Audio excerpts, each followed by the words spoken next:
शीतल जी, क्या ये इतना मुश्किल काम है?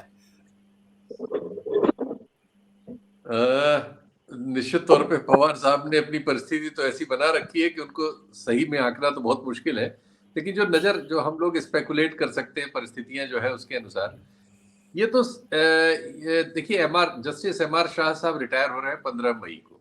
वो उस बेंच के सदस्य हैं जिस बेंच ने ये सुनवाई की है महाराष्ट्र के मैटर की, तो उनके रिटायरमेंट से पहले ये डिसीजन लिख के आना तो है ही है।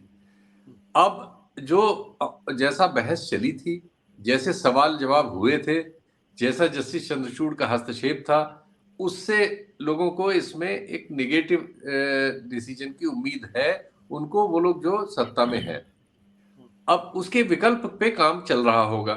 उस विकल्प पे काम चलने में एक ये है कि एजेंसीज ने एनसीपी के उन नेताओं के खिलाफ, जिनको वो वल्नरेबल समझती है, एक्टिविटी बढ़ा दी थी। अजीत पवार खुद भी जानते हैं कि वो भी इस लपेटे में आ सकते हैं। बिल्कुल ऐसा हो सकता है कि इस सूरत से बच निकलने के लिए ऐसे बयान भी लोगों ने दिए हैं छोटे मोटे एक आध बार, पवार साहब के ही और इधर उधर से, जिससे ये आशंका लगती थी कि इस तरह की बात किसी न किसी स्तर पर चल रही है। अब उसका जो हमें सामने से नजर आता है वो तो ये है कि भाई अजीत पवार की वहां डील हो चुकी होगी, और इस परिस्थिति में अजीत पवार एनसीपी के लोगों को लेके और बीजेपी के साथ एक वैकल्पिक कुछ बना सकते हैं। ये इस बारे में कई बार कई तरह की बातें आई। जो वर्तमान मुख्यमंत्री हैं उनके बारे में आया कि वो अपने गांव चले गए हैं, बीच में खबर आई थी, और वहीं से ऑपरेट कर रहे हैं ऑफिसर्स को, डिपार्टमेंट को। तो कुछ ना कुछ तो हो रहा था। अब एग्जैक्टली क्या हो रहा था ये तो हमारे सामने नहीं है, हम लोग स्पेकुलेट ही कर सकते हैं जो हमारे पास फैक्ट्स हैं। लेकिन उसमें ये था कि दबाव है, दबाव के विकल्पों पे काम चल रहा है। ऐसे में अपनी पार्टी, अपनी साख और अपने कंट्रोल को बनाए रखने के लिए मेरा ख्याल है पवार साहब ने ये मूव किया। इस मूव के दो उत्तर हैं।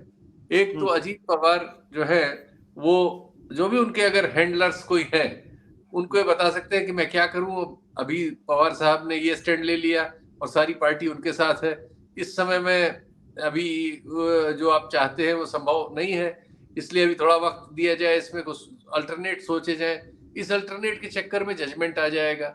जब तक ये अल्टरनेट की बात, ये अभी तो टाइम गेनिंग की बात हो रही है। जैसे अभी उन्होंने 2 दिन का टाइम ले लिया है, 2 दिन के बाद वो क्या उत्तर देंगे और उससे क्या परिस्थिति बनेगी, तब तक ओवरऑल देश की परिस्थिति कहाँ आगे बढ़ रही होगी। कुछ नई घटनाएं कई बार हो जाती हैं, उसमें चीजें पीछे आगे हो जाती हैं।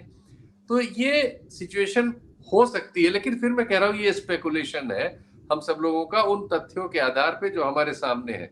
हो सकता है कि हम लोग जो भी स्पेकुलेट कर रहे हैं उससे बिल्कुल इतर बात कुछ और हो, और वो बाद में हमारे पास डिटेल सामने आए, ऐसा भी हो सकता है। और हमारे चूंकि महाराष्ट्र के कई मित्र इस पैनल में है, वो जो बता रहे हैं हमें, मेरे हिसाब से उनकी बात मेरी बात से ज्यादा महत्वपूर्ण है और ज्यादा सटीक होगी, क्योंकि वो उनको बहुत समय से जान रहे हैं, उनके मूवमेंट्स को जान रहे हैं, उनके एटीट्यूड को जान रहे हैं। तो वो जो टिप्पणियां कर रहे हैं, मैं उसे अपनी बात से ज्यादा तरजीह देना चाहूंगा।